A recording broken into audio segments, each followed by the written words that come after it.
Hey there. It's another time for me to bring out a collection of custom magic cards that I designed and to look at them in the honest light of day with some degree of hindsight and the benefit of time. And in some cases, validation from the developers of the game, and in other cases, well, I'm going to be harsher on myself than I think other people would be. No, that's not fair. I know there are some people who are definitely thinking I should be harsher on myself than I am. Anyway, this is more from my 2025 set, Usurper's Palace, which notably was completely designed by September 2024. So there are going to be times where I've done some designs that are influenced by things that maybe came out a little sooner or a little later. Suffice to say, this set has a lot of cards in it, and when I gather them together, I put them into blocks of themes. This collection is a theme that I put as tricks. Tricks in this case referring to cards that in some way played with mystery, referenced classic card tricks, involved counterplay like counterspells and bounce spells, or was some kind of combat trick. And I kind of pushed the limits on what I mean by trick. As an example, there are going to be some changelings in this who are just here because the changeling characters in the set were very tricky for their two different varieties. This is going to involve some discussion of lore, but mostly I want to focus on the cards and getting better at the cards and things I would improve going forward. Ready? Oh, these aren't in any kind of order. I'm going to be introducing you to the card and explaining them as best I can on the way. Okay. First of all, we have Markor, Cruel Wit. It's 2 double blue and double red for a legendary snow creature, Sphinx. Markor has the rules text flying. As long as Markor is tapped, you may cast Cruel Joke from the battlefield. Then this creature goes on an adventure. Cruel Joke is an instant adventure on Markor that's 2 a red and a blue, and it says discard 2 cards. If you do, draw 3 cards, and then Cruel Joke deals 4 damage to target creature.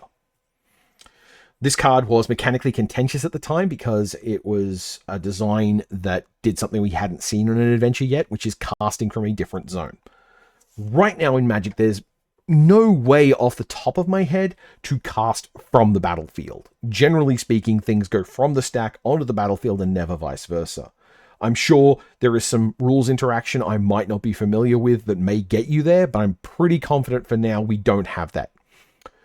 Markor is a card I really like. I think that there's a lot of clever design here. Particularly the fact that you have to tap Markor to be able to cast the adventure. The easiest way to tap Markor is to attack with it, which means, hypothetically, you can attack with Markor with the mana open, and now Cruel Joke also serves as a protection tool for Markor. You can even point it at Markor himself. So, himself? Themself. I don't remember Markor's gender. I know Markor is a snow creature because of its connection to the lore, but gender, that is a much less important thing. Cruel Joke is worded the way it is. Discard 2 cards. If you do, draw 3 cards, and then Cruel Joke deals 4 damage to target creature, because there's no room on an adventure, really, to put the card text as an additional cost to play this, do this. This is discard 2, draw 3, 4 damage to a creature, which I feel does live in a pretty solid place for a red-blue card sifting spell slingery removal spell. I don't think it's a bad design. I do think its biggest weakness is that you could probably print it as a mono red card, though maybe not this efficiently. Now, as for whether or not Markor is reasonable with these numbers, I'm not sure that I have a problem with that. 6 mana for a big flying 5/6 is fine, and we have now had cards that cast themselves from other locations as adventures, so I have that wording from the green-black Wilds of Eldraine card. I don't think this card is bad, but I think that with more time I could make it better. I think the most important thing is this card refers to wit and jokes, and it isn't funny. Now, part of why it's not funny is because It's just strong. It's just doing good things, and those names are very generic. But I do think that Markor should be someone who's funny. There should be something on this card that makes a player go, at least be clever. The lore behind Markor and why a snow creature is that in the setting of Usurper's palace, there are these drifting palace boats around a great whirlpool under a palace of the dead. And pulled into this whirling maelstrom is a iceberg that a bunch of vampires have become obsessed with and started digging in. It's a Marit Lage-like situation where the vampires normally dedicated to partying on the party boats, and the political machinations there are instead focusing on some grand project, some artistic expression in the iceberg. And what they don't realize is that there are madness whispers there that are slowly going to turn them into things. And that's also pulled in characters like Markor, who's fascinated by the puzzle and is apparently just a bit of a rude dickhead, which is where we're getting the cruelty from. I'm not sure that that's necessarily the best expression of this kind of character, but, you know. Origami identities. 3, a white and a blue for an enchantment. When origami identities enter the battlefield and at the beginning of your upkeep, manifest the top card of your library with evoke for 1 white and 1 blue. All right. I think I've spelled origami wrong. I'm pretty confident I've spelled origami wrong, but I don't think I actually have. It's one of those problems where I look at the word and I'm confident that I've spelt that incorrectly, but also what I know of Japanese tells me I probably didn't. Anyway, one of the mechanics in the set was Evoke, which I used to symbolize cards that cared about the Realm of the Dead, and also cards that were about the overflowing temporary life. In my opinion, when you're making sets like this, one of the most useful things you can do with any mechanic is make it so that it doesn't represent a single thing. It's not a matter of all the cards that are elves, for example, have affinity for elves, that there is some way that some of the cards pull one direction and some of them pull another. In the case of Evoke was tied to a bunch of creatures that don't mind dying and coming back, or summoning temporary life things, the Darklings and Lightlings that are parts of the Palace of the Dead situation. But in some cases, they are, well, the image for this spell is like you craft the very fine version of it, or you do the rubbish version of it. The rubbish version of it is very quick and brief, and you just make one thing, and that's the thing you folded. But the greater understanding relates to more and more of it. I think this card is really strong, and I like how strong it is for an uncommon. I think that I would really like it if Wizards of the Coast would publish a few more cards like this in Standard, so that players who aren't necessarily playing the most expensive decks can get stuff like this. If I was designing for Limited and better at designing, I think this should be the blue-white signpost uncommon, and I would make it so that the blue-white deck cared about that. When I designed this card back in 2024, I hadn't drafted seriously for a good long time, and I was dedicatedly trying to design for multiplayer commander environments where people had a reason to attack and block. So kind of definitionally bracket 3 kind of stuff. What would call it now? Magic has moved so much in just 2 years.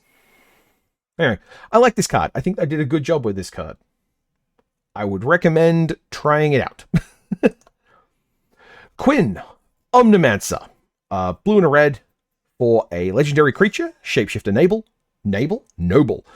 Changeling with exile an instant or sorcery spell you control. Create tapped treasure tokens equal to that spell's mana value. If black was spent to cast that spell, each opponent loses that much life. This card is bad. All right, tearing it off. My very first impression and my memory of this card is it's bad. I can tell what I was thinking about when I made this design, which is the idea of a hybrid, the idea of a card that is a 2-color commander, which optionally can be for a 3-color deck. That you could make a 2-color version of Quinn, or you could make a 3-color version of Quinn. The real problem here is that there is no good reason to make any version of Quinn. Hypothetically, the best thing I can imagine doing with this, right, is you use Quinn's ability to turn storm copies into treasures.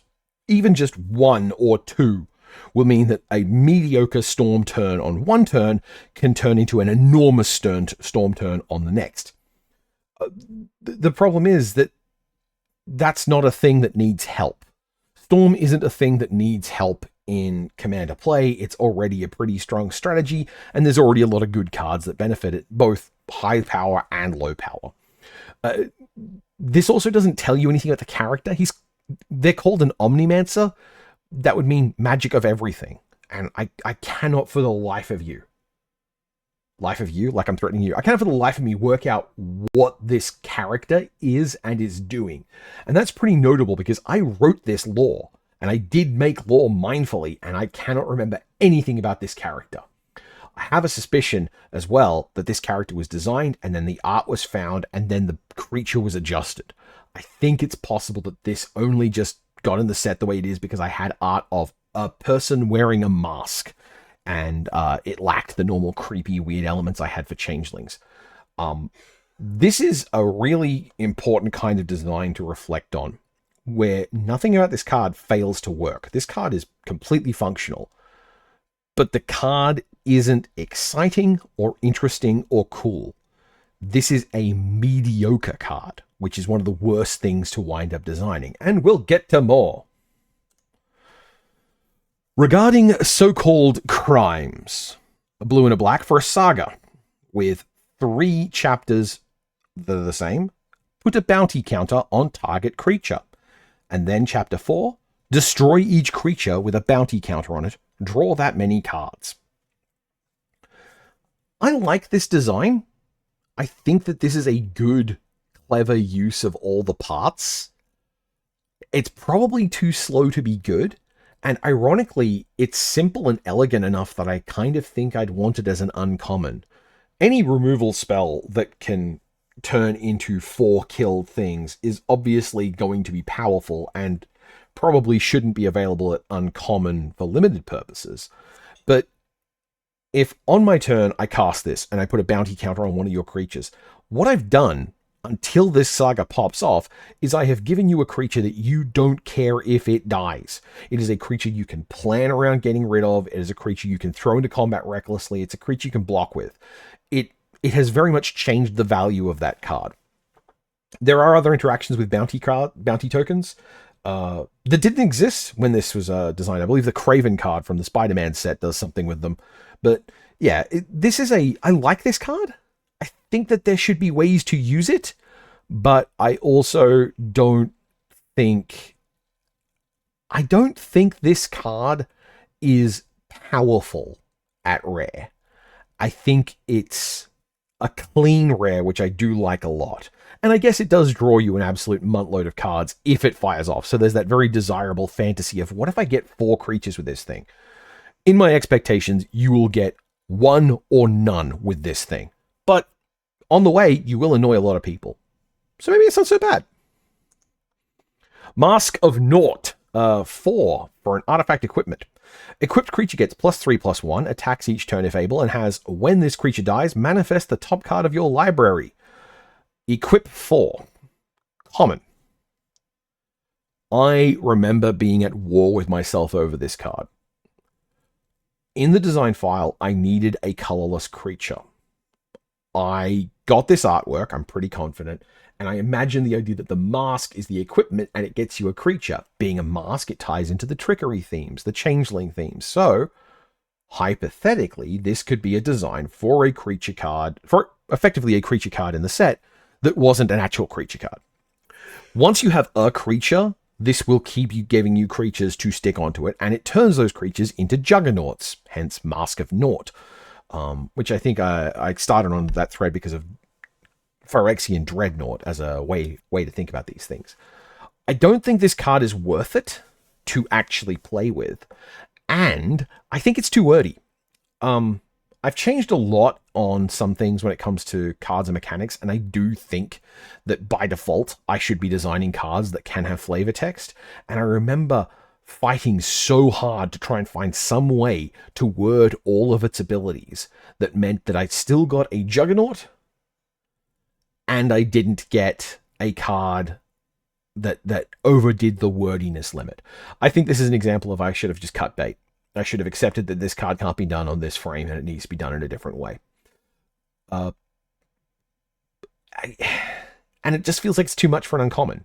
Like, this is hypothetically a never-ending engine of sacrifice outlets. It's slow, and I think common cards can do that, but I feel like there's just a bit too much happening here. Unmasked Pass Stone. 2 for a rare artifact. Tap. If you don't control a face-down creature, manifest a card from your hand. Activate only as a sorcery. I did a lot with Manifest in this set. I still really like Manifest. I think Cloak has replaced Manifest for my preference, but I do think that Manifest is a really good mechanic, and I was glad to be using it because it's a way of circumventing the ephemeral nature of tokens and making flickering and mass removal of that type less of a danger, and it also gives a player who doesn't necessarily obviously have it a reason to keep their mana open before they attack. And hypothetically, I'm imagining Commander games where people attack. Can you believe it? Anyway, the Unmasked Pass Stone is a riff on the artifact that lets you manifest cards from your hand. It costs 3. This one costs 2.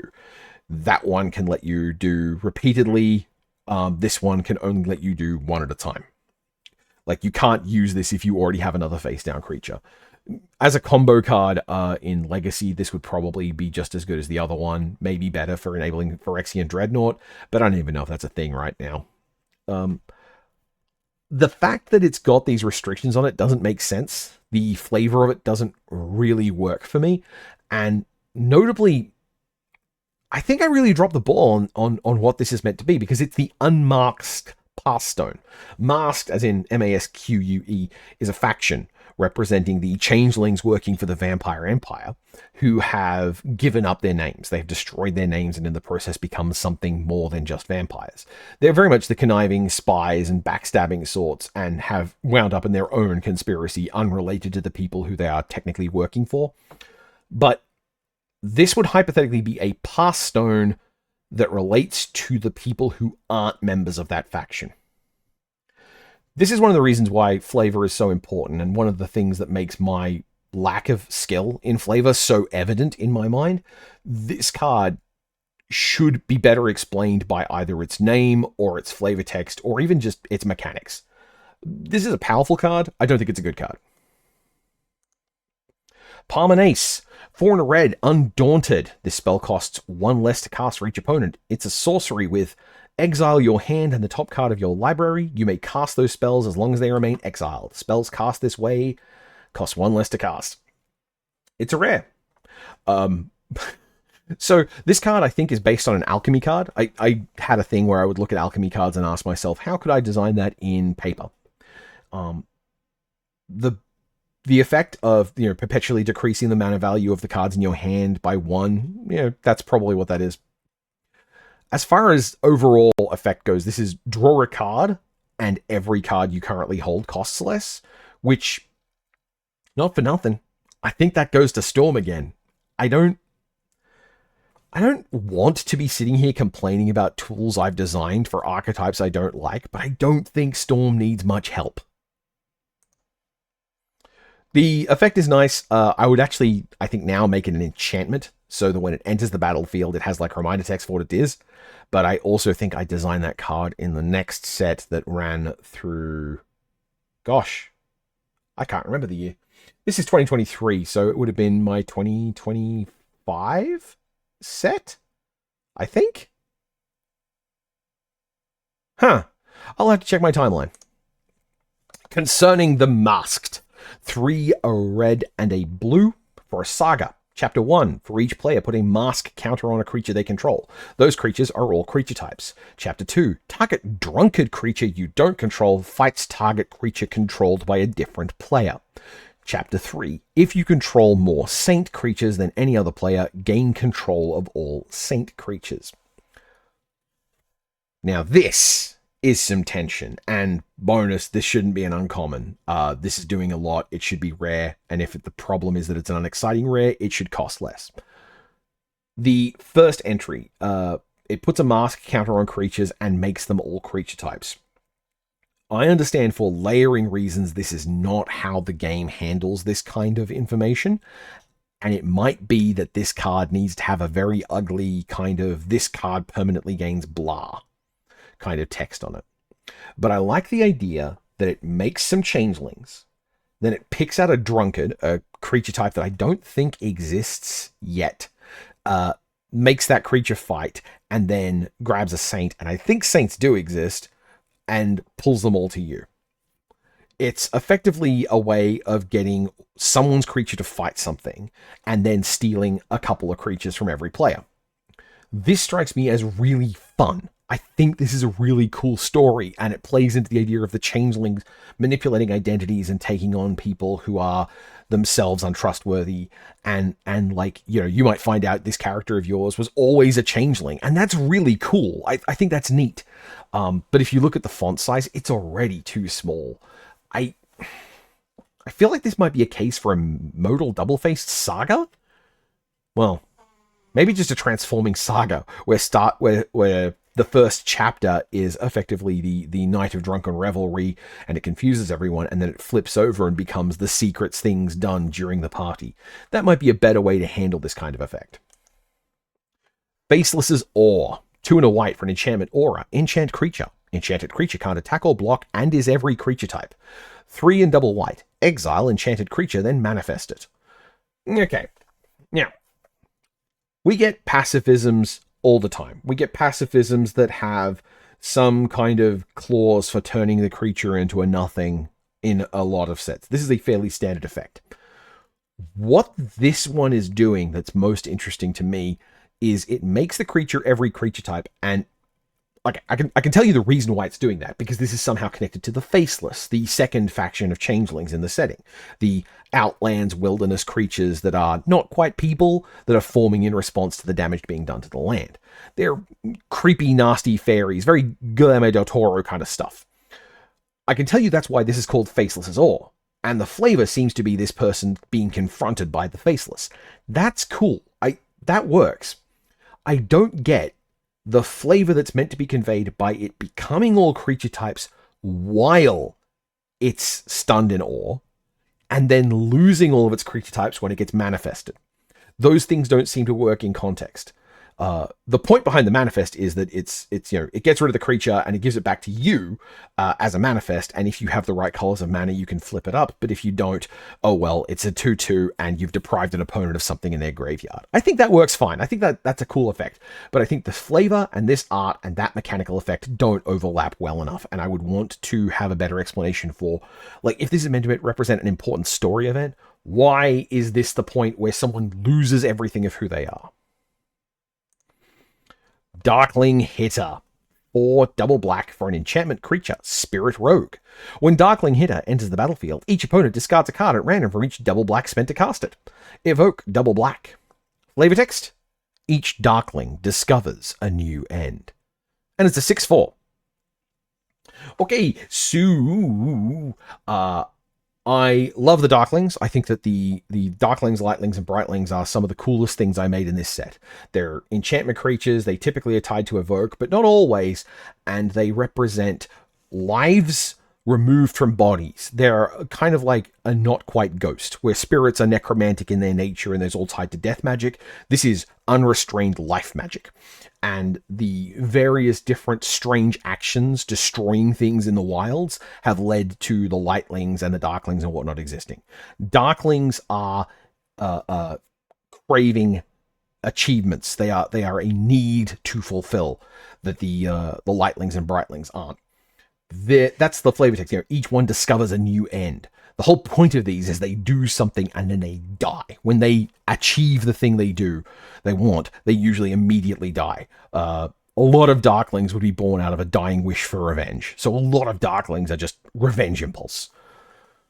And mechanically speaking, the idea of having a thing that cares about the mana spent to cast it and then giving it Evoke, I'm not sure if I saw that before the I don't think the Lorwyn the Lorwyn Eclipsed Elementals are the first time we've seen that, but if it is, I want to point out that I anticipated this back in 2023. I think that's pretty cool. I'm pretty proud of myself for that one. The problem is that I can't think of anyone who'd want to cast this card. It's not even a pauper card. Like, you can't evoke it into the bin and then reanimate it or anything like that. It's just a big dumb idiot, and it's not an interesting big dumb idiot. The flavor is better than the mechanics. I feel like this was designed right at the end of the file, like I was really struggling to fill things out. Nil, Last Inheritor. So I talked about a cycle of legendary dogs in the previous video reviewing Usurper's palettes, and this is the third one. This is meant to be the big dog. So you had the puppy, the young dog, and the big dog. Nil is X and double black for a legendary creature, Dog Nightmare. Ravenous. When you cast Nil, if blue-green was spent to cast it, each opponent exiles the top X cards of their library. For each opponent, you may cast a spell with mana value X or less from among them without paying its mana cost. And it's a 2/2 at base. Which means, say, cast this thing for 4 mana, you wind up with a 2/2 that looked at the top. So you wind up with a 4/4 that looks at the top 2 cards of each opponent's library, and then for each opponent you get to cast a 2 or less spell from among them. This has a lot. It's Villainous Wealth. It's a classic big corkscrew event card where you get to like grab the tops of a lot of people's decks and muck around with them, but it's really expensive and slow, and the fantasy of like, oh, I've got this in my command zone, I can cast it multiple times. This thing will get killed so fast the first time you cast it, and at that point you're spending 4 and X to get the effect. I like it as part of the cycle with the dogs of playing with Ravenous, but I don't think this card is very good, and I think that it has to have a better flavor for why the green and blue are involved. I can't think of why this card is related to green and blue. I think that this is just a matter of it points at a famous Sultai spell, and that's why I did it. Bad card. Bad mythic. Lots of words, very powerful, but all of these things need to hold together better, and designing mythics needs to be made so that the mythics are never things you're unhappy to see. There shouldn't be a mythic that makes you look at it and think, oh, I fucked up that one. Hailstorm Guide, 3 and a blue for a snow creature, human shaman. It has Skulk. It's a 1/3, and it has, when it enters the battlefield, manifest the top card of your library. It also has the sorcery adventure, Deep Knowings. 1 green. Search your library for a creature card, reveal it, then shuffle and put the card on top. Now, there's no room for the adventure reminder text here, which I think, I don't know. Adventures appear to be common enough now that we don't need the reminder text on all of them, but I was definitely skipping it every chance I got. So it's Worldly Tutor, a card that I don't think is very good, and a card that manifests the top card of your library. I like it when an adventure and a card work together. I feel this might be too cute. And also, the novelty of it being a creature with Skulk. Skulk is adding nothing here. The funny thing is, the other big blue-green keyword overlap would be Ward, and there's no reason to care about this thing having Ward, because you don't care if anyone kills it. It's done its job when it arrives. I like the interaction between the pieces. I think it should be more interesting. I think there should be something more to it. I especially don't like the way that it has the mask and look that a lot of the Faceless are using. Even though it's manifesting something, it's summoning a Faceless. It's still doing it in a way that these visual signifiers should be for something else. Either this should be a member of the Faceless, or this should in some way relate to giving the manifest changeling. Jaunting Wink, 3 and a blue. Instant for a common. Exile up to 2 target creatures. At the beginning of the next end step, put any number of those cards into their owner's hands and the rest onto the battlefield under their owner's control. Alright. On the flavor text is, it may surprise others to perceive the breadth of the gap between never and forever. Kenbish, Temur Mysterian. The reason there's a Temur character here is because the widening whirlpool underneath the City of the Dead is pulling planeswalkers from all over the world. They can't help but wind up here. So Kenbish is a character I invented to just be a Temur character who is in this zone. But the point of this card is a pretty annoying wording puzzle. What it wants to be is either flicker or bounce 2 creatures, or mix or match. And there's the easy way to do it, which is choose 1, exile 2 creatures and flicker them, or return 2 creatures to their owner's hand. Or choose one or both, which lets you bounce one, flicker one. But this wording is just cumbersome enough that I think the reason this kind of design hasn't been shown by Wizards is because as written, this doesn't feel worth it. This is complicated. It flickers two things and returns them, which is really strong. That's a very good card to have. But the returning two things to their owner's hand it's adding complexity that the card doesn't need because the card is already very good. I don't mind it, but I think it's an exercise more in, hey, how would I do this, than this is a card people should want to play. Inviting Guest. 1 white for a 1/1 creature shapeshifter noble with changeling, and whenever an opponent casts their first spell each turn, manifest the top card of your library unless that player pays 1, and it has the adventure Faceless Murmur, 1 and a blue, instant, counter target spell unless its controller pays 1. I know what I wanted to do here. This wanted to be like an Esper Sentinel and a Force Spike. 2 different cards that cared about paying 1 that weren't the most annoying thing in the world. I think the caveats on Inviting Guest's body is a sure sign that there is a problem here. And I think that this card needs to be simpler and less wide. The font size on Inviting Guest is a tell to me that I have messed up here. I don't think that benefits from being that crunched up, right? Like, consider if this just said, spells your opponent's cast after the first spell each turn cost 1 more. Or spells your opponent's cast cost 1 more.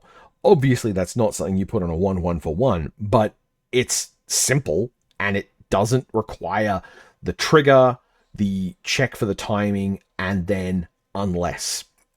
Those things together need space on a card to breathe so that it's not possible on an easy read to miss one of the details, especially considering the first spell each turn. Whenever an opponent casts a spell, manifest the top card of your library is really easy to accidentally misread because the first spell is at the start of the line and it's very easy to jump past that. I know reading the card explains the card, but making the card readable is part of the job of the designer. I think this card was in the file as Fancy Shion was its name, I want to say, in reference to a friend of mine's character. And she is great. The friend. Masquerade Storyteller, 1 and a blue for a 1/1 changeling.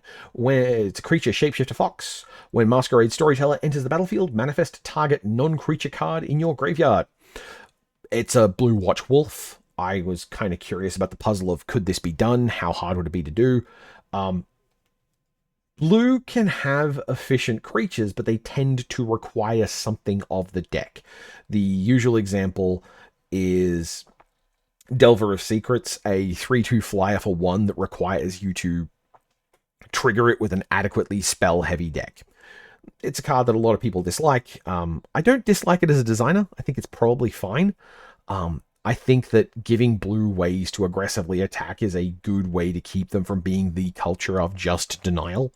And the problems that Delver of Secrets causes in Vintage and Legacy, if it's still causing those problems, is more a sign of those formats being a problem. And I feel at that point, you've kind of got to accept that they're just like, they are the forks that you went to the kitchen to find. The Masquerade Storyteller probably wasn't a fox until I got until I found this art. I think this art's really lovely.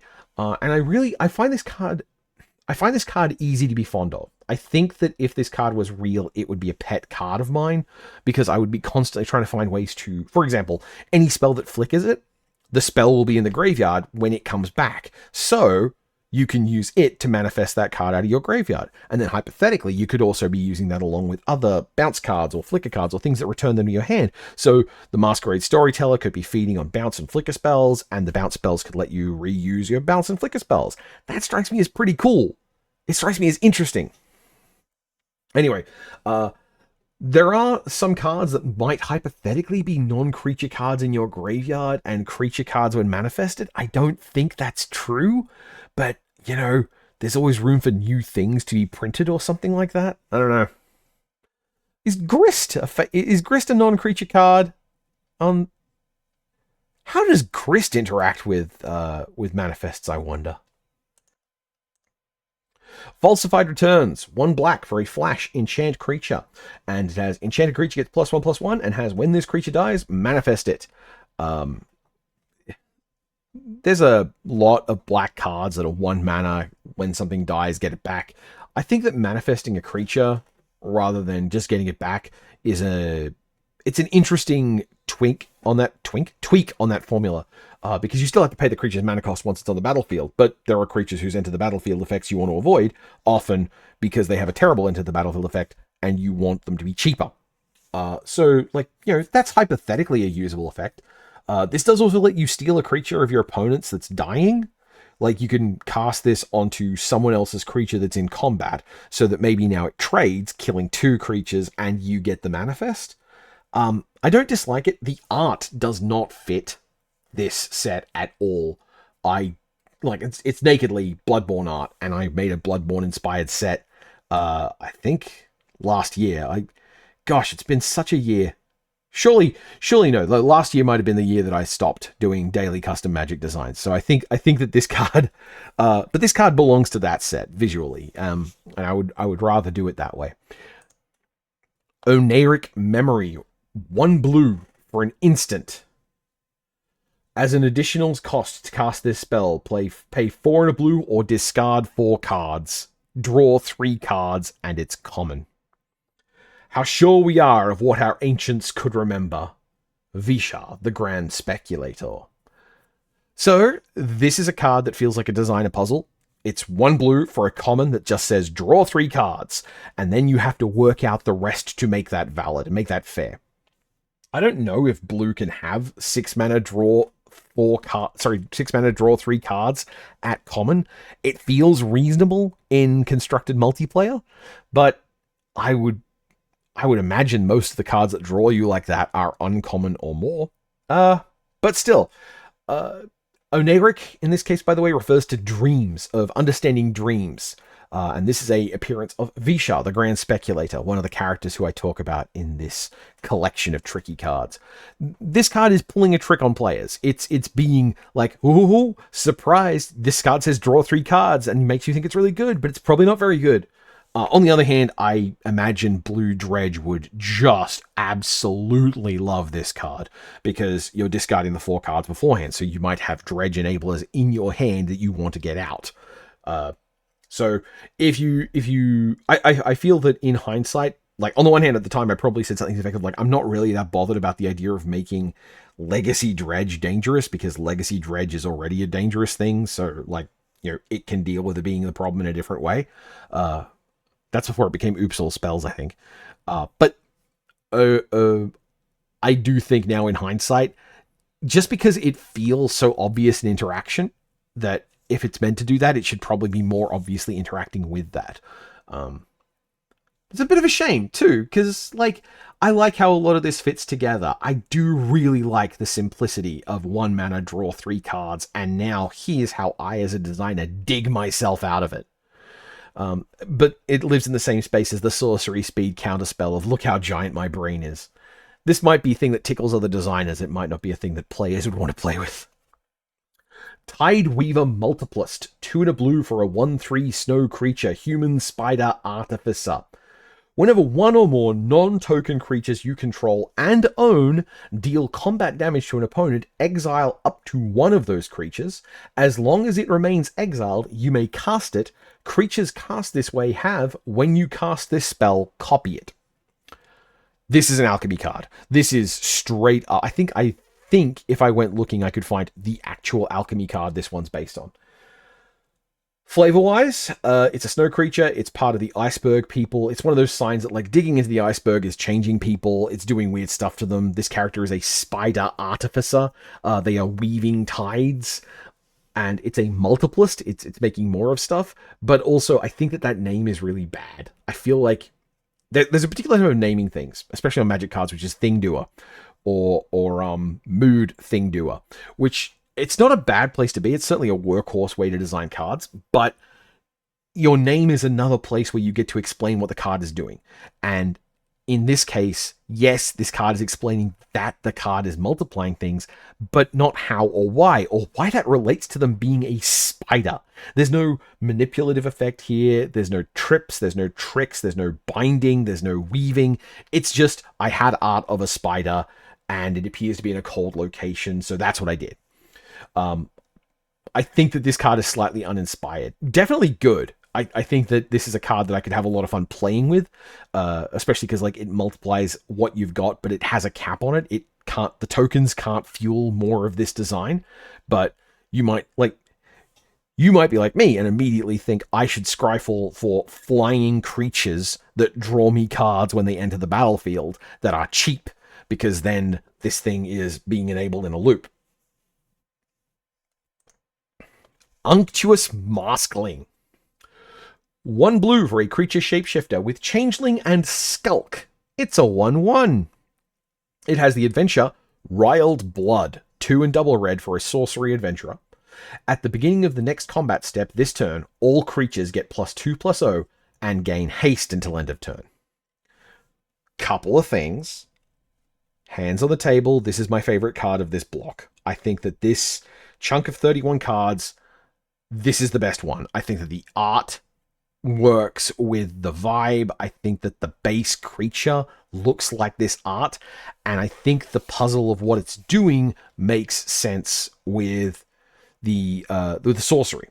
The sorcery is people getting mad, and being unctuous can upset people. If you're not familiar with unctuous, it's aggressively and unnecessarily condescendingly polite. It's a butler who will never say anything ill about your brilliant ideas, sir. And that can really annoy people. So hypothetically, all those parts work together. It is designed so that you can cast the sorcery, then cast the changeling and benefit from it, and it will be able to attack. And being a 3-power creature, it will have different blocks than if it was cast as a 1-power creature. I like that. It does also say that all creatures, so it's also making your opponent's creatures hit harder, which I think is a bit of a mistake. I feel like players will run into that and wind up hurt by it. But I like this card a lot. I think I don't want to say it should be an uncommon because it's too good. I feel like the complexity of all of its parts is uncommon, but they are all sitting right next to each other in a very convenient way. I feel like if a pauper expert told me this is fine, I'd use that as an excuse. Vishar, the Grand Speculator. 2 and a blue for a legendary artifact creature construct. 3/3 with Dethrone, Vigilance, Haste. When it enters the battlefield, scry 3. Then return it to its owner's hand unless red and white were spent to cast it. Okay, I have commented in the past that Dethrone was one of the mechanics in this set, and I think at the time I said that Dethrone is not worth it. This is an example of how much Dethrone is not worth it. So, this card is based on a buyback spell from Future Sight that let you 3 mana just scry 3 and go back to your hand. Not a card everyone wants, but still useful. And in this case, this card would be interacting with anything that cares about you casting artifacts or legendary creatures, or indeed letting you cast your commander a lot. Though most cards that count how often you cast your commander care about casting it from the command zone, whereas Visha would be going to your hand to be constantly recast for 3 mana. I liked the mechanical concept of this Vigilance Haste creature, which you didn't get unless you spent red and white to get it. Complicating it a little is that Vigilance is now a blue keyword, very clearly cemented, so the white isn't bringing as much as I want. But the big thing is it's boring. Like, what do you do if you actually cast it? You have a 3/3 Vigilance Haste with Dethrone, and you got to scry 3. Like, don't get me wrong, 3/3 Vigilance Haste Dethrone is really quite a stunning stat line for a blue creature. But in limited, maybe, this doesn't beat out like Mantis Rider, which can actually like get through. Dethrone's a really bad keyword, and it was so hard to design around, and I'm not happy with it. Still, good lessons. Killer Approach, 1 green for an instant. Common. Any number of target creatures you control that are attacking different opponents each get +3/+3 until end of turn. If it can't be won by fighting, it's not worth winning. Kulan, Scale Bully. Kulan is a character from the red-green wilding faction. They're the people who had their homes burnt down, and now they're coming for the Empire. I like them a lot. I like her a lot. But this is meant to be a giant growth that works in limited... it works in commander combat damage, which I imagine there are a lot of people who think that's really quite quaint. But yeah, like, giant growth that only works in multiplayer better is probably fine. It doesn't work on the defensive, which is a thing that giant growth normally does, and it's a great lesson of the card. I don't know. I don't think like there's a lot to say here. I do think this isn't the right place for it, and I do think that the kind of world it wishes for just isn't going to happen. I do want to hold on to this design and this design space for if I make a draftable commander set, like playing with limited, the thing that makes combat tricks really good. Numinous Restoration. 1 green. Sorcery. Manifest target card in your graveyard. I think this card has been designed by dozens of people. I feel that this card is almost as thoroughly common design as the manifest a card from your hand Thoughtseize variant that a lot of people have made. I don't dislike it. It's not inspired. The art does not seem to relate much to the setting, and I think my biggest problem with it is that there's obviously room on this card for flavor text, and I couldn't think of any, which I think is a failure of me when my goal was to put flavor text on as many things as I could. Ziru, Prince of the Faceless, 2 and a green for a legendary creature shapeshifter. He has Changeling. They have Changeling. At the beginning of each combat, create a food token. 1 green, sacrifice a food. Put your choice of a Vigilance, Reach, or +1/+1 counter on Ziru. 1, a blue and a green, sacrifice a food. Target creature deals 3 damage to itself. Draw a card. 2/2. Alright, so there's a story here I like, which is that Ziru is part of the raiding parties from the Faceless that are approaching the Empire, and they're just foraging liberally in the territory. That's where the food are coming from. And Ziru can feast on the food and gain something from it, or Ziru can send the food back tainted and poisoned and messed up in some way, and that results in people eating it and getting hurt. I think the flavor of poisoning the food owes more to black than blue. I don't think that this works so well as a Timur card, even if mechanically speaking, it's got all the parts. You know, it's got dealing damage, it's got drawing cards, it's got +1/+1 and reach and vigilance counters. Like, this can, and regular food production. Though honestly, looking at it, like, just every upkeep getting a food token in these heady days with Jaheira running around, it might be that that's actually the real problem. But yeah, I like this card. I think that I would need to change it a little, maybe add black instead of red, but also it might not need the blue at that point. Anyway, the aim here is clearly to make a 3-color card with the 3-color mana identity with color identity card with like only castable with green for a simple deck. I like it. I like the hopes for what it's doing. But also the fact that the draw card is running into the text box is annoying me the more I look at it. That should be better worded or differently worded, or it should just be less powerful. Maybe if it only cost a blue and a red and it didn't have draw a card. But at that point, what's the blue doing? Grumble, grumble, grumble. All right. Aliatic Agony. 3, a red, and a blue for an instant. If a player would draw a card this turn, they exile the top 2 cards of their library instead. They may play those cards this turn. With Escape, 1, a red, and a blue, exile 3 other cards from your graveyard. Now, first things first, what's Aliatic?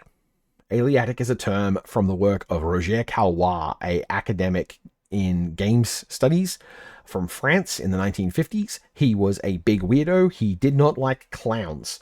But he also described a system of analyzing games which did look a lot like the Tammy, Janie, Spike, Melvin, Vorthos paradigm we're operating under these days. And, you know, that's pretty cool. One of his types of games is Aliatic games. He compared them to roulette and dice games, where the whole point was to abandon your hope of agency and to just trust fate. These are games where you're effectively committing almost like a worshipful act. You're putting some money in a high heap and burning it. This is meant to be, that name, Aliatic Agony, is in my mind the idea of the willingness to be hurt by throwing your whims to fate. And the palace ships did have casinos and gambling on them. So there was a sub-theme of, like, you know, taking a chance, taking a shot, seeing what happened. The problem is the card sucks. Like, ostensibly speaking, this card is meant to let the player pull off a big explosive storm turn sign of thing, with the hypothetical that if you messed it up and everything went wrong, you had it in your graveyard and you could rebuild and try again for another big turn. We have a commander that does this. There's no reason to make this card. This card is just using an existing mechanic. The Aliatic element is not coming through on the card's visuals. Aside from the fact that this is a very fancy looking vampire character, I could definitely see that. But there's no gambling, there's no dice, there's no casino background, there's no opulence. I like the term Aliatic Agony, and I do like the idea of cards that let you consign your will to fate. I don't mind that, but I think that this card sucks, and it's worse. It's worse than just a straight up bad card, because in addition to being bad, it's also wasting your time with the escape. Like, it's spending resources to try to get another shot at something you should be doing with your commander instead. Isun, the Sun Guard. 1, a red and a white for a legendary creature, Vampire Noble. She has lifelink and trample, protection from mana value 3 or less, and she's a 2/2. And for 2 and a green, she has base power and toughness, 6/6 this turn. Her flavor text is, I can't believe I'm going to die twice for this stupid crusade. So, disclosure, the art is very much of a character from League of Legends who I do not recognize. I know I've used art of her in other cards as well. She's very cool and very distinctive looking, but not distinctive enough that I've looked it up. Sorry. Aizen is a card that's meant to represent a kind of a story character. I know I've used the art for a different character in a different story, so feeling very self-conscious about that. But the idea of the Vampire Empire is that it has all these borders territories that need to be protected and defended from. And that Aizen is a red-white character. She's very much like of the noble bloodline, angry predator side of things within the context of the Empire. But her time patrolling the borders has slowly gotten to her. And there's stuff about her that she doesn't want to talk about, that she doesn't want to make obvious, that has very much changed what she is. The joke was going to be that she turns into a dinosaur. That at some point she drank the blood of a dinosaur, and as a result, she is now capable of turning into a Dreadmore. She's a 6/6 Dreadmore. That's just a thing. I think this card's fine. I think that story needs too much of the existing context, and given how bored and tired her flavor text is, which I really like, but I think I might have stolen it from Red versus Blue, but I really like that flavor text. I just wish it worked more with what she was doing. I wish there was some kind of laziness mechanic or reticence to act mechanic, or just the fact that you had to pay. Well, I guess the fact that you have to pay to make her good at attacking is part of it, but yeah. Like her a lot. I like the fact that she rewards expensive removal. I think this still means that she gets killed by the free commander spells, but, you can but hope. Darkling Deeps. 3, a white and a black for an enchantment. When Darkling Deeps enters the battlefield and at the beginning of your upkeep, each player sacrifices a creature or an enchantment. If they can't, sacrifice Darkling Deeps. Evoke white-black. So, this is an interesting puzzle. As a designer, my first impression looking at this card, after not looking at it for 3 years, was, hang on. Each player sacrifices a creature or enchantment, and if they can't, you sacrifice Darkling Deeps. Just ignore that. You can make it so that it just keeps firing off until you have no option but to sacrifice the Darkling Deeps itself. That's fine, because I was parsing the if they can't sacrifice Darkling Deeps as a way to make this card clean up after itself. But it's not. The reason this is worded the way it is so that if at any point there is a player who can't sacrifice a creature or enchantment, you lose this. This is an abyss that can only punish crowded boards, and it can be overwhelmed by crowded boards. Because I think that the abyss is a cool effect to have around, but it's suffocating for some players. even just telling some players with like really, big stompy creatures, like just take a turn off from making more creatures and it'll get rid of this thing. That's a huge cost to pay. And it's a way that they can show that they're getting better without necessarily making them feel like they have to do nothing. Like, I'm not passing my turn without anything. I've still got cards. I've still got mana up. I've got stuff I can do, but I'm not throwing it into the Darkling Deep straight away. I think that this card is pretty cool. I like again the evoke when it enters and at the beginning. I think that that's a good design space to be in for this kind of effect, because that way there is some instantaneousness to it, and you can use it to like snipe out creatures at the very early game when people are like, you could use this to easily catch a couple of mana dorks on the second turn, but it's not as obvious as just, here is my very powerful persistent effect that's very annoying. I do wish it was a creature. I do think that anything with Darkling on it should be a Darkling, but I didn't do that, and I don't know why. Demask, 2, a blue and a black for an enchantment aura with enchant creature. Buckle up. Demask can only target a face-down creature an opponent controls. When Demask enters the battlefield, choose a number. Enchanted creature's owner reveals it. If its mana value is that number and it's a creature, turn it face up. You control enchanted permanent. So, this is a spell that lets you steal a face-down creature, guess at the mana value it has, and if you guess right, you get to turn it up for free.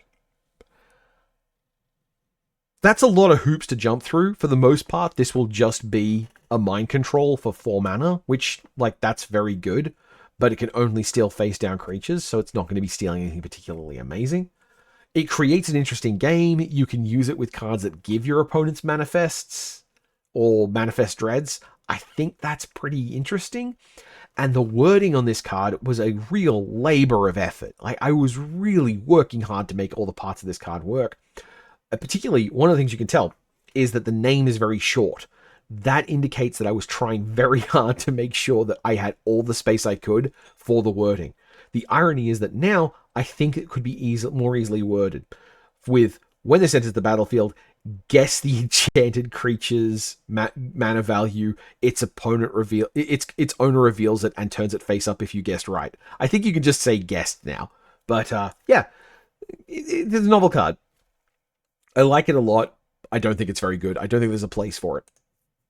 Elusive Branchbender, a green and a blue for a 2/2 with Skulk. When this is turned face up, put 3+1/+1 counters on it. There's always a cause for concern when someone who doesn't have to be seen lets you see them. So this card is I think it's technically Bubble Scout. Bubble Smuggler? It's a creature that when it turns face up, it notices that and it puts counters on itself. And I think that's cool. I don't think it's very... I think that the Murders at Karlov Manor shows that this kind of design should probably include some way to do it itself. But it's a cool effect, and I do like a Skulk creature that puts counters on itself, which means that, like, you have this creature that can technically be blocked by some things, but it can't be chumped, which is a space green already interacts with. I think that's cool. And I do think the flavor text on this one is pretty good. It has a kind of specific symmetry of cause for concern and seen lets you see. I think that there's a way to describe that kind of pairing that creates a flow that I like, but I don't think this card is particularly good, which is part of the problem. I think this card would be better if it was in a set for drafting, but then again, I've been doing mostly drafting these past 2 years. Generous Foraging, 2, a red and a green for an enchantment. At the beginning of each end step, exile your hand and the top card of your library. You may play cards exiled with Generous Foraging. Where Katja met the Outlanders, there was always time to forage liberally. Okay, 2 references on this card. One of them is to real-world history. Sherman's March used the phrase forage liberally to describe getting food as they went through the South in the American Civil War, where they were doing a good thing and trying to end slavery, which is good. The other thing is, this is a reference to an old card called Bottled Cloister from Ravnica. Bottled Cloister was a pretty novel card because it was kind of a Phyrexian arena available to anyone at a time where just one extra card a turn was pretty rare. So there were burn decks that were trying to make the most out of using it. It didn't wind up being a super good card because, well, ironically, one of the things that kept it from being a good card is on Mitgo, it was bugged for, I want to say, like 8 years. And the place where you can't play this card in casual is going to kill this card entirely. Generous Foraging is the same effect, but instead of giving you the cards back, it just says you can cast them, which means that you can wind up with quite a healthy hand stuck in the Generous Foraging. You can still cast stuff on your opponent's turn, but your opponents can get rid of a lot of your cards by blowing up the Generous Foraging, and it's less vulnerable because it's an enchantment. I think this is a pretty cool card. I think this is a good value card, the kind of thing that players are going to wind up being interested in having one in their decks. It's not something you build around, but it's something you're glad to have. Harrowing Focus, a red and a blue. Snow enchantment. When you cast a spell, sacrifice Harrowing Focus. 1 colorless, discard a card, draw a card. Octai's every day was spent carving at the ice, trying to find the shape it should always have, regardless of its dreadful form. This is another card for relating to that iceberg, where the artists are all going a little bit kooky, trying to get their hands on whatever it is in the heart of the ice, trying to drive the vision that's pushing them in their minds away. It's also a reference to an old card called Compulsion, which is itself a reference to an even older card whose name completely escapes me. Looking at this, I can't understand what the hell I was thinking. It's not even that powerful. Being able to cycle all your cards for 1 mana is good. There's definitely cards where having things that relate to discarding and drawing cards is really good. You can definitely make this valuable, but it's not worth it. It's not worth the drawback as it is, because you're spending so much mana on it. Like, I can imagine a very spiky world where this is very strong, but I cannot imagine this being any good in casual Commander. Well, you know, everything can be kind of good in casual Commander. Real screw up, this one. And I think this is technically our last card. Kenbish. Timur Mysterian. 2 a green and a blue for a legendary planeswalker, Kenbish. Starts with 2 loyalty. They have protection from colorless. For +1, they turn up to 1 target creature face up, then face down. For -4, exile target face down creature you control. You may cast that spell without paying its mana cost this turn. A lot of things happening here. But most importantly, this is bad. I think that Kenbish is a really bad card because when you're talking about planeswalkers, you're talking about characters.